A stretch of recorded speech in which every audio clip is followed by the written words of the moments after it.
السلام علیکم ورحمۃ اللہ وبرکاتہ۔ امید ہے ناظرین اکرام آپ خیریت سے ہوں گے۔ معزز ناظرین، مکۃ المکرمہ سے لگاتار افسوسناک خبریں سامنے آ رہی ہیں۔ ابھی حال فی الحال میں حجاج کرام کی موت کی خبریں سامنے آئی تھی۔ اسی دوران خانہ کعبہ کی چابی رکھنے والے شیخ صالح الشیبی کے انتقال کی خبر بھی سامنے آ گئی ہے، جس سے پوری دنیا کے اندر مسلمانوں میں غم کا ماحول پیدا ہو گیا ہے۔ ناظرین اکرام، پوری خبر کیا ہے میں آپ کو اسی ویڈیو کے اندر بتانے والا ہوں۔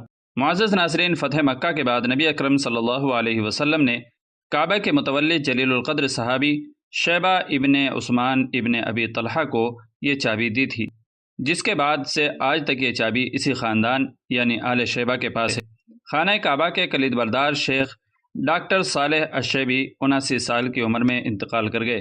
انا للہ و انا الیہ راجعون۔ نماز جنازہ سنیچر کو مسجد الحرام میں ادا کرنے کے بعد مکہ مکرمہ کے قبرستان المعلات میں سپرد خاک کر دیا گیا۔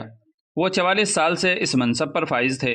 اخبار 24 کے مطابق ادارہ امور حرمین شریفین کے جانب سے شیخ الشیبی کے انتقال پر تعزیت کا اظہار کیا گیا۔ شیخ صالح الشیبی سال 1366 ہجری میں مکہ مکرمہ میں پیدا ہوئے۔ اس کے بعد ابتدائی تعلیم جامعہ ام القری سے حاصل کی اور اسٹڈیز میں ڈاکٹریٹ کی ڈگری حاصل کرنے کے بعد کئی برس تک یونیورسٹی میں تدریس کی خدمات انجام دی۔ شیخ صالح کو بیت اللہ کے کلید برداروں کے سربراہ کے طور پر 1980 میں اس وقت مقرر کیا گیا جب ان کے چچا شیخ عبد القادر الشیبی کا انتقال ہوا، اور وہ اس منصب پر آخری عمر تک فائز رہے۔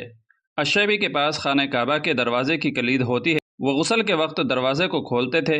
علاوہ ازیں غلاف کعبہ کی تبدیلی کے وقت بھی وہ اس عمل کی سربراہی کرتے تھے۔ واضح رہے کہ السادن وہ شخص کہلاتا ہے جس کے پاس خانہ کعبہ کی چابی ہوتی ہے۔